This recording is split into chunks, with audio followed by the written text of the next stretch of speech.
And this is where the worm started to turn.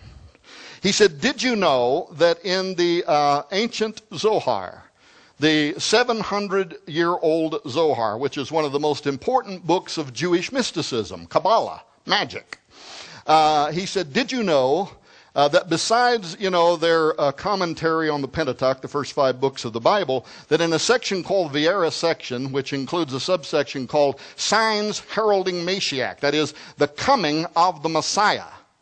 He said, did you know that these ancient Jewish scholars 700 years ago predicted that their Messiah would arrive in the year 2012? 700 years ago. I said, I had absolutely no idea. I did not know that. I'd never read that, never heard that anywhere.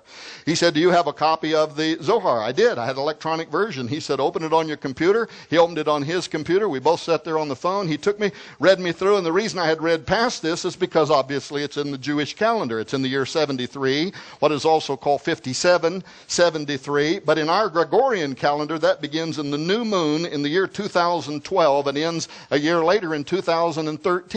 And it was this fantastic prophecy. And look at what they say here. In 2012-2013, the kings of the world will assemble in the great city of Rome. This is important. And the Holy One will shower on them fire and hail and meteoric stones until they are all destroyed. That prophecy goes on to then say that from that point forward, the Messiah will begin to make himself known to the nations of the world. Why might this be important? Because the Orthodox Jews rejected Jesus Christ as their Messiah, and in our theology they are prophesying the coming of the antichrist in the year 2012. And whenever he comes, they are going to accept a false Christ. Do you understand that?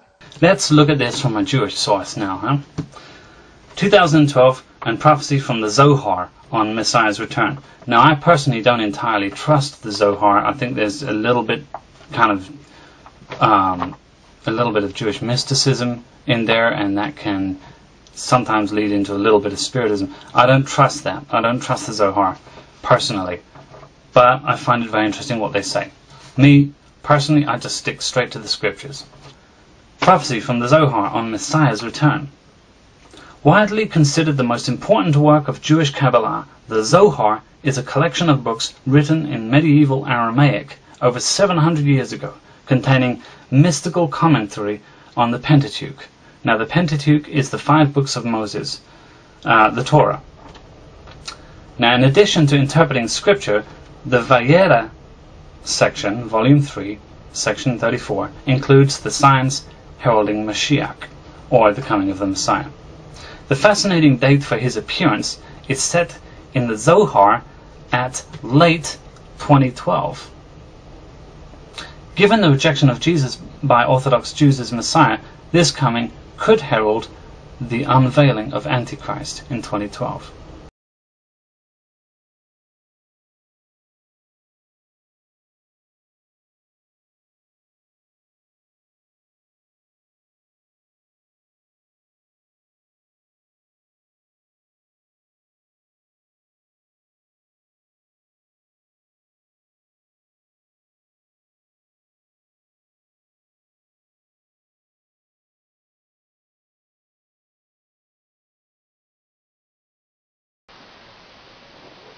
Everybody is interested in this Mayan calendar nowadays.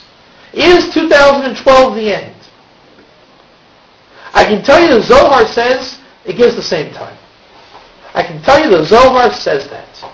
That in the year that ends in 73 in the 6th millennium is a Zman Rui for Mashiach. We seem to be bordering on end times, don't we? The Zohar in Chelek Aleph Daf Kuf Yutes Amud Aleph says that in the year 66, Mashiach will be revealed, and then he goes through a very cryptic and mystical description of the process of redemption, which, interestingly enough, ends halfway through Ein Gimel, which is the year 73. Now, these are the Jewish years. Now, conveniently enough, the Zohar did not mention the century or the millennium. The Rebbe Rashab made certain preparations in the year 5666, which came out to be the year 1906.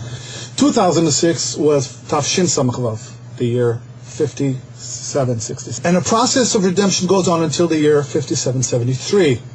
which corresponds with the secular date of 2012.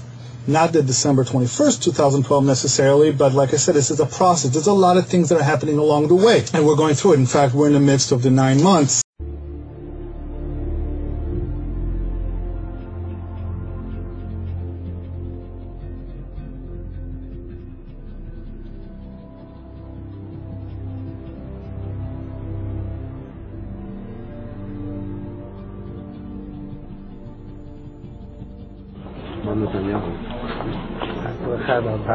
Maar wann die Zeit doch nicht gesehen.